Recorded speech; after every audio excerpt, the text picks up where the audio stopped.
काल किसे कहते। तो ये प्रसंग पूरा हुआ कि यथार्थ भक्ति कौन सी है, और वो स्थान एक ऐसा है जहाँ जरा मरण नहीं होता। वहाँ जाने के बाद प्राणी फिर लौटकर कभी संसार में नहीं आते, और वहाँ जरा और मरण नहीं है, वृद्धावस्था और मृत्यु नहीं है। और यहाँ दोनों डेफिनेट है, यदि मृत्यु भी है और वृद्धावस्था भी है। लंबी उम्र होगी तो वृद्धावस्था है, बीच में मर गया तो 100 पहाड़ टूट जाए परिवार के ऊपर, कमाने वाला एक था, बच्चों का क्या होगा, वह तो वृद्धावस्था तो बूढ़ी मौत होगी। कहने का भाव ये है, जब तक हम परमेश्वर की शरण में नहीं आते तब तक हम काल की रेंज में रहते हैं, और जब हम कबीर भगवान की शरण में आ जाते हैं हम काल की रीत से बाहर हो जाते हैं, फिर उसका विधान हम पर लागू नहीं रहता, हम परमेश्वर की शरण में आ जाते हैं। और समर्थ की शरण में जो आ जाता है उसको फिर बाहर का व्यक्ति दुखी नहीं कर सकता, उसको स्वयं पता होता है कि इस आदमी के इस शरणागत को छेड़ दिया तो ये तेरा बक्कल उतार देगा। तो इसी प्रकार हम समर्थ की शरण में आ गए हैं। आप कबीर भगवान वो समर्थ है, वो कादर परमात्मा है, उसकी शरण में आ गए, उसकी शरण ना त्यागना, इतना ध्यान अवश्य रखना।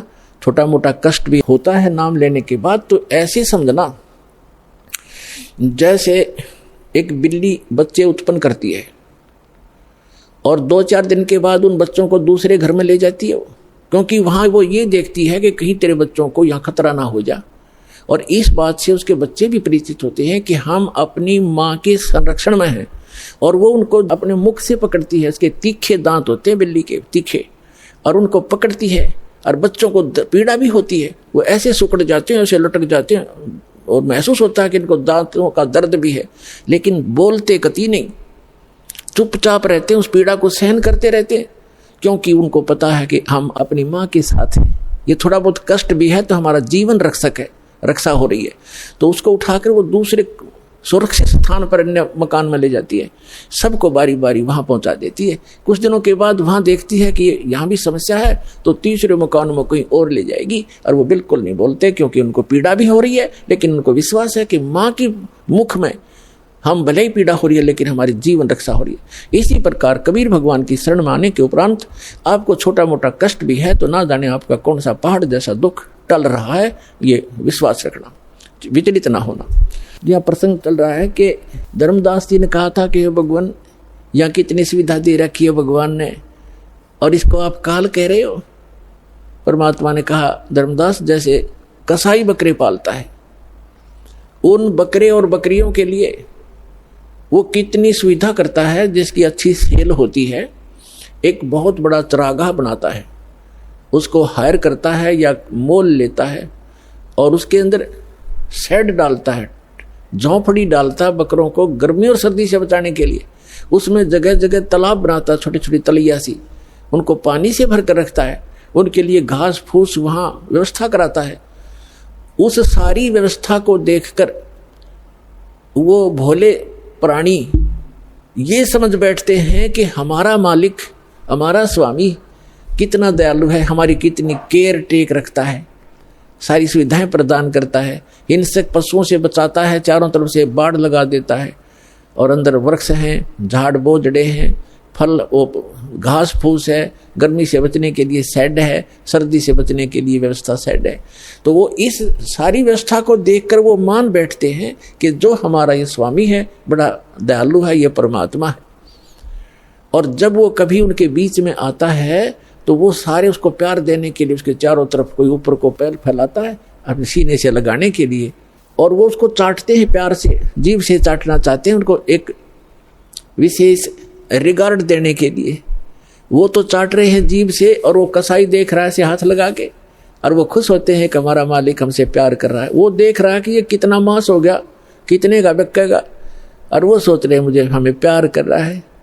तो पुण्यात्मा परमात्मा कहते हैं कि जिस समय उस कसाई को 5-10 बकरों की आवश्यकता पड़ती है, बकरियों की, तो उस समय वो ये नहीं देखता ये किसकी माँ है, किसका बेटा है। एक परिवार के 3-3 इकट्ठे भी आ सकते हैं, उन्हें तो मोटे मोटे छांट के और वो निकाल लेने जो अच्छे मांस युक्त हो गए, घनी बिक्री होगी। तो उस समय उन बकरों को भी पता होता है, ऐसे भागते ही दूर दूर दौड़ जाते, उनको मालूम है कि कहीं इनको खतरे के स्थान पर ले जा रहा है, इतना उनकी आत्मा में आभास होता है। तो कहने का भाव ये है कि इसी प्रकार जो यहाँ की सुविधाएं आप देख रहे हो धर्मदास, परमात्मा कह रहे हैं कबीर भगवान, इन सुविधाओं को देखकर तो ऐसा लगता है जैसे बड़ा दयालु भगवान है, और उस समय तुम्हारी बुद्धि पर पत्थर गिर जाते हैं। किसी का बेटा मर गया, किसी की बेटी मर गई, एक परिवार के 3-3, 4-4 सदस्य मर जाते हैं।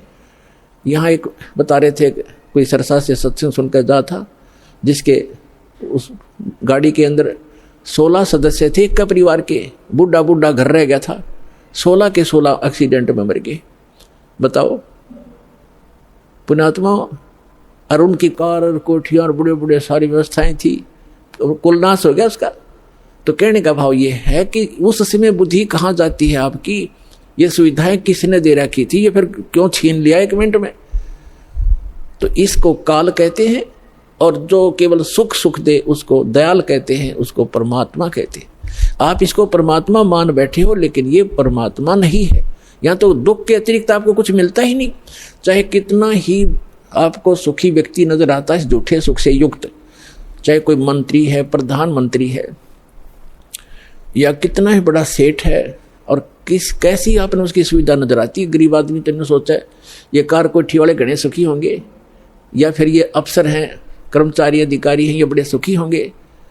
सुख नाम की वस्तु नहीं यहाँ पर इस गंदे लोक में। सबके टेंशन ग्रस्त रहती हैं, सारा दिन ऊपर से दिखे चौपड़े और अंदर तेन के खराब हो रहे हैं खोपड़े, किसी ने देख लेते, सभी टेंशन लिए फिरते। तो वो टेंशन लेस स्थान जो प्लेस है वो सतलोक है, उसको सुख सागर कहते हैं। सुख सागर